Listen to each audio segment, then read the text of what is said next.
सारे 11th class बच्चों को स्वागत और सुप्रभात। आज हम 10वां अध्याय दूसरे किताब के पढ़ेंगे। विकास अध्याय का नाम है विकास। इसमें हम ये देखेंगे कि विकास का अर्थ क्या है, विकास के प्रचलित मॉडल की उपलब्धियां और समस्याएं क्या है, और विकास के जो वैकल्पिक मॉडल पेश किया गया है उसके बारे में पढ़ेंगे। ये 3 इम्पोर्टेंट चीज़ के बारे में पढ़ेंगे। जो इम्पोर्टेंट चीज़ उसमें मैं अंडरलाइन भी कर देता हूँ ताकि तुम्हें उसमें इम्पोर्टेंस दे करके सोचना है। इसका भूमिका में तुम्हारा एनसीईआरटी किताब में दे रखा है। अगर एक क्लास में डिस्कस किया जाए कि किस तरह से एक मैगजीन बनाएंगे, उसी को वो 2 तरीके में समझाया है। एक क्लास में तो उन्होंने रेस्पॉन्सिबिलिटी कुछ बच्चे को दे दिया है कि तुम इस विषय में लिखोगे, उस विषय की रेस्पॉन्सिबिलिटी है, जैसे विज्ञान का, खेल का और जो कला का। इस तरह से 3 भाग में बांट करके 3 बच्चों को जिम्मेदारी सौंप दिया गया है। दूसरे क्लास में उन्होंने डिस्कस किया, चर्चा किया कि कौन सा विषय किसका रुचि है, और रुचि के अनुसार उस बच्चे को जिम्मेदारी सौंप दिया गया और उसका जो प्रोसीजर है वो भी वे चर्चा के माध्यम से बनाए। तो दोनों अगर क्लास को देखा गया तो किस क्लास में अच्छी तरह से जो पत्रिका वो बन पाएगा, तो जाहिर है हम ये उम्मीद करेंगे जहाँ चर्चा हुआ है, जहाँ रुचि के अनुसार बच्चों को जिम्मेदारी सौंप दिया गया है, वो रुचि लेकर के अच्छा करने की कोशिश करेंगे। तो इसी तरह से विकास में भी ये देखा गया कि जहाँ चर्चा किया गया, जहाँ कंसल्ट किया गया, जहाँ पूछा गया लोगों को जो उसमें प्रभावित होते हैं, वहाँ विकास अच्छी तरह से हुआ है, और जहाँ ऊपर से थोप दिया गया है वहाँ विकास अच्छी तरह से नहीं होता है। पर पहला चीज़ तो हम देखेंगे कि विकास है क्या चीज़। विकास का जो भावना आते ही हमें उन्नति, प्रगति के तरफ ले जाता है। यानी विकास का मतलब है उन्नति और प्रगति। इसलिए मैंने इसको अंडरलाइन भी कर दिया हूँ। विकास शब्द अपने व्यापकतम अर्थ में उन्नति, प्रगति, कल्याण और बेहतर जीवन की अभिलाषा को विकास कहते हैं। ये है उसका परिभाषा। अब आगे जाओगे तो देखोगे ये परिभाषा थोड़ा सा बदलता है। कैसे? समझ लो विकास हो रहा है। यहाँ तो विकास आर्थिक प्रगति को दर्शा रहा है। समझ लो आर्थिक मामले में एक राष्ट्र विकास कर रहा है। दूसरा पहलू भी तो है। क्या वो जो विकास का फायदा सारे को लगभग समान रूप से प्राप्त हो रहा है? देखोगे विकास तो हो रहा है, पर विकास किसी को बहुत ज़्यादा ऊपर ले जा रहा है, किसी को बहुत नीचे ले जा रहा है, और सारे को समानता रूप से प्राप्त नहीं हो रहा है। इसीलिए हमें इसको थोड़ा सा परिवर्तन करना पड़ेगा विकास का परिभाषा को, कि आर्थिक विकास के साथ साथ सामाजिक विकास भी जरूरी है। यानी जो जीवन की गुणवत्ता, उसमें भी विकास की जरूरी है। तो हमें विकास का परिभाषा किस तरह से लिखेंगे? तो उन्नति, प्रगति, जीवन की जीवन की जो बेहतर जीवन के साथ साथ समाज के सारे से लगभग विकास का जो लाभ है वो समान रूप से बंटवारा होना है। यानी और एक तरीके से हम कह सकते हैं विकास की परिभाषा को, कि जीवन की गुणवत्ता में सुधार, गुणवत्ता में विकास को हम विकास कहेंगे। अब विकास की चुनौतियां के बारे में पढ़ेंगे। पहले देखोगे 5 साल की हम प्लानिंग बनाते थे, 5-5 साल की, और वहाँ 5 साल प्लानिंग बना करके विकास की दर क्या हासिल होता था? 3%, 4% जीडीपी ग्रोथ। विकास की दर का जो ग्रोथ है मात्र 3%, 4%, और कभी कभी तो 1% भी हुआ है। उसमें हम क्या किए हैं कि बड़े बड़े स्टील प्लांट्स, बड़े बड़े कारखाना बना दिए, जिसके कारण लोग गांव से बड़े बड़े कारखाना को नौकरी करने आ गए। इससे क्या हुआ? जो उनका आजीविका, जो उनका वंशागत आजीविका था, वो नष्ट हो गया है। और कारखाना से ज़्यादा कुछ फायदा भी इतने गति पूर्वक नहीं हो रहा था। और दूसरी एक है, जहाँ बड़े बड़े बांध हमने बांधे, जैसे भाखड़ा नांगल, तो उसमें लाखों लोग के घर डूबता था, जमीन चला गया, जिसके कारण उनको विस्थापन होना पड़ा। उससे भी लोगों के हालत गरीबी की ओर गया, ना कि अमीरी की तरफ। और वहाँ भी विस्थापन होने के कारण उनका आजीविका गया।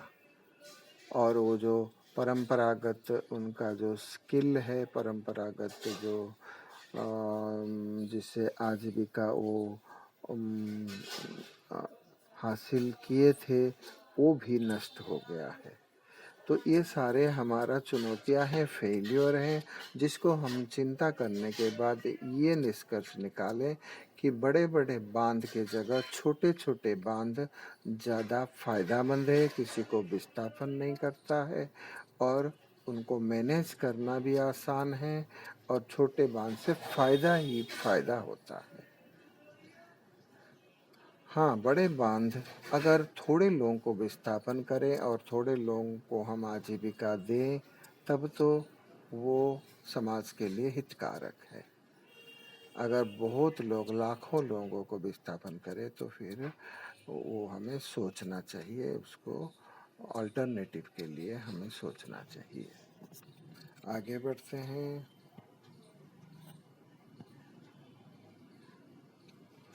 विकास का जो मॉडल भारत और अन्य देश द्वारा अपनाया गया, उसकी विगत वर्ष में बहुत अधिक आलोचना हुआ है।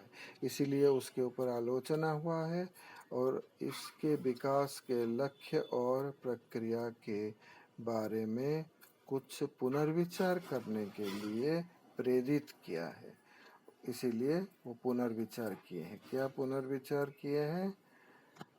यही कि बड़े बांध की जगह छोटे बांध और बड़े कारखाना की जगह छोटे छोटे कारखाना, यानी छोटे छोटे एंटरप्राइज जो स्टार्टअप्स अभी कहते हो, वो फायदामंद रहता है। हमारा दक्षिणी एशिया, पूर्व एशिया के तटों पर सुनामी, ये जो सुनामी आ रहे हैं, ये जो बाढ़ आ रहे हैं, ये सब किसके कारण? क्योंकि ये बड़े बड़े जो हम कारखाना, जो हम पेड़ काट करके जो पर्यावरण नष्ट करके करते हैं, उसी के कारण, जो धुआं छोड़ते हैं उसी के कारण पर्यावरण नष्ट होता है। और जो धुआं के कारण कार्बन डाइऑक्साइड टेम्परेचर बढ़ा देता है और उससे हमारा पर्यावरण में एक जो ग्लोबल वार्मिंग क्रिएट हुआ है, अभी भी हुआ है, जिसके कारण अचानक सुनामी आता है, अचानक बाढ़ आता है, अचानक सूखा आता है, अचानक जंगल में आग लग जाता है, कई कई दिनों तक लोग बुझा नहीं पाते हैं। ये सारे पर्यावरण नष्ट होने के कारण होता है। तो हमें पर्यावरण की तरफ देखना बहुत जरूरी हो गया है। इसलिए विकास को अब व्यापक अर्थ में ऐसा प्रक्रिया के रूप में देखा जा रहा है जो सभी लोग के जीवन की गुणवत्ता में वृद्धि करे।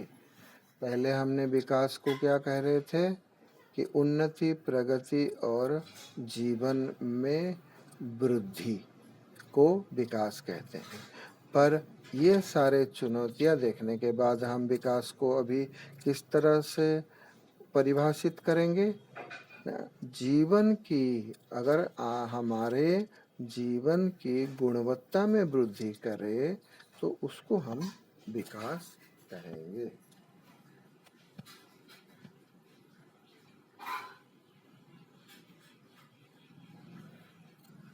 और इसी के लिए संयुक्त राष्ट्र भी बहुत कोशिश कर रहे हैं और सारे जो देश राष्ट्र वो भी कोशिश कर रहे हैं।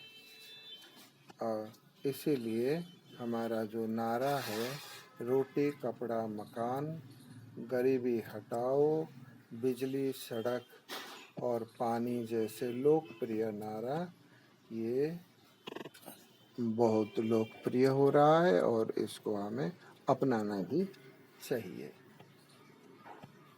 तो विकास की जैसे हम मॉडल, वैकल्पिक मॉडल डिस्कस कर रहे थे, वो मॉडल क्या है? यही है कि बड़े बांध की जगह छोटे बांध और बड़े कारखाना की जगह छोटे छोटे कारखाना, छोटे छोटे स्टार्टअप्स जो अभी किया जा रहा है। और ये ही जो बड़े कारखाना आने के बाद ही अधिकारों के शब्द आने लगा, जीविका के अधिकार, क्योंकि जिनका जीविका चला गया उसको जीविका मांगने का अधिकार तो है, सरकार को मांगना चाहिए और सरकार देना भी चाहिए ताकि वो कम से कम जी सके। और ये सारे कौन सी जो राजनीतिक परिवेश में अच्छे तरीके से अपना सकते हैं? लोकतंत्र तरीका जो देश अपना रहे हैं वही अपना सकते हैं, या जो तानाशाही देश वो अपना सकते हैं? तानाशाही देश में तो ऊपर से थोपा जा रहा है, लोकतंत्र तरीका से चर्चा किया जा रहा है, विरोध भी कर सकते हो, अपना अधिकार मांग सकते हो। तो लोकतंत्र तरीका से ही हम इसको अपना सकते हैं, विकास का मॉडल को।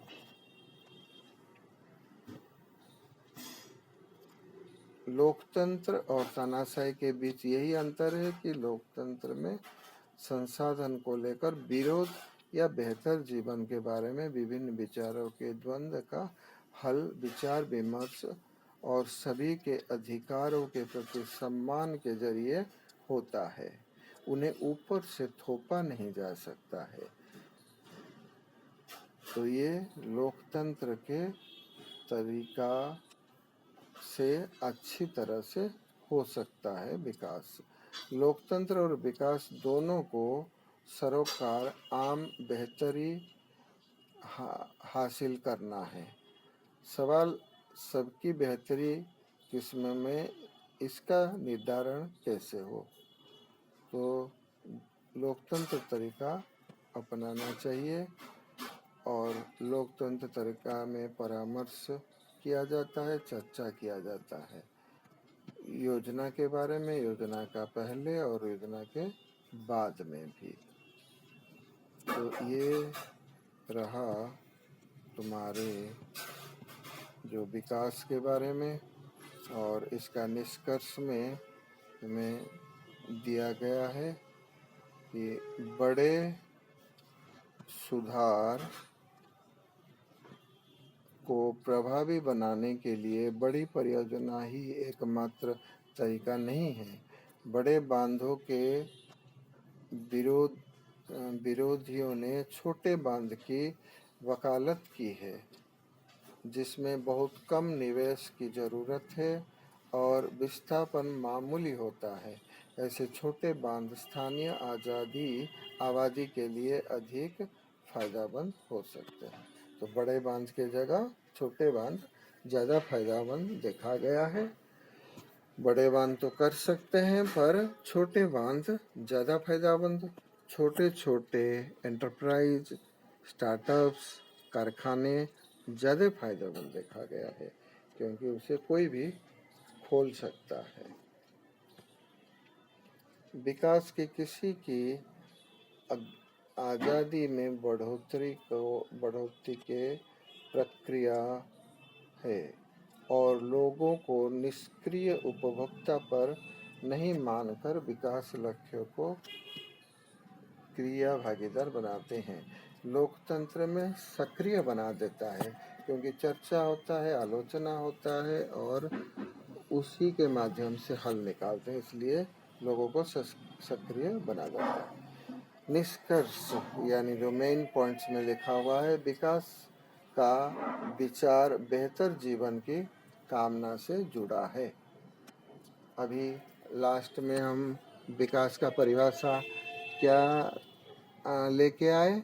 बेहतर जीवन को विकास कहते हैं। और लोकतंत्र देश में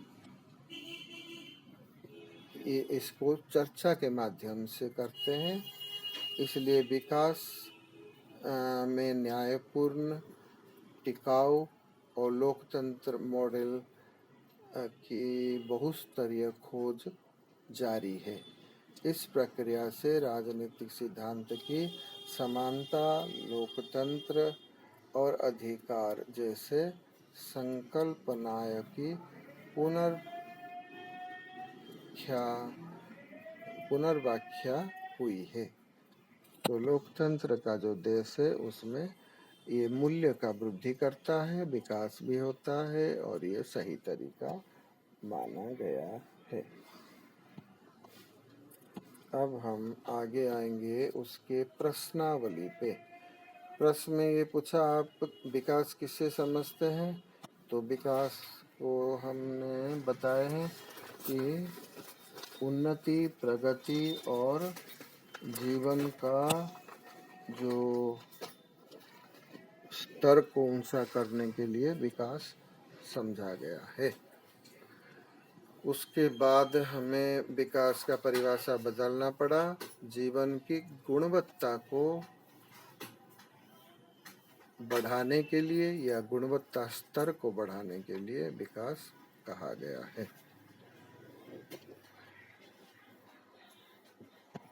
अब आगे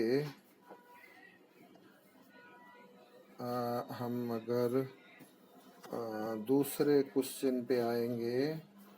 दूसरा क्वेश्चन क्या है? तरह तरह का विकास अधिकतर देशों में अपनाया जा रहा है। उससे पड़ने वाले सामाजिक पर्यावरण प्रभाव की चर्चा कीजिए।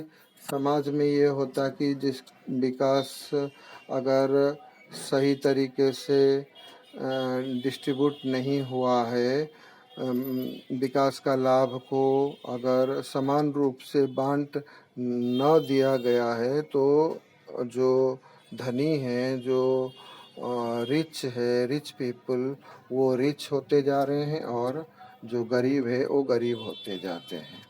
ये तो हो गया समाज की खाई बढ़ने की एक चुनौती, एक नुकसान। और पर्यावरण का तो तुम्हें पता है, जैसे धुआं कारखाना में छोड़ा जाता है तो पर्यावरण में धुआं ज़्यादा होने के कारण कार्बन डाइऑक्साइड बढ़ता है, एयर पोल्यूशन होता है, वायु प्रदूषण होता है, उसके कारण टेम्परेचर बढ़ता है वायुमंडल का और पूरे अर्थ का, पूरा ग्लोबल का। और ये बढ़ा हुआ है अभी भी, जिसके कारण सुनामी आता है, भूकंप आता है, बाढ़ आता है, सूखा आता है इत्यादि।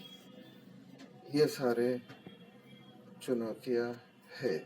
विकास की प्रक्रिया ने किए किन नए अधिकार दावा का जन्म दिया? आजीविका अधिकार का जन्म दिया। जब विस्थापन होते हैं लोग, तो उनका जो जीविका है वो छिन जाता है। जो परंपरागत से जो वो जीविका अपना रखे थे, वो सारा छूट जाता है। जैसे एक कुम्हार गढ़ा अपना एक पॉट जो मिट्टी से बनाता है, वो छूट जाता है क्योंकि वो विस्थापन हो गया वहीं से। और इसीलिए वो सरकार को मांगने का हकदार बन जाता है कि मुझे नौकरी दो, क्योंकि मैं कमाऊं क्या, मैं खाऊं क्या। उनका घर द्वार छूट जाता है तो उसका घर मकान के लिए संपत्ति का अधिकार मांगने की उनका हक बन जाता है। इस तरह से ये सारे जन्म लिया हुआ है।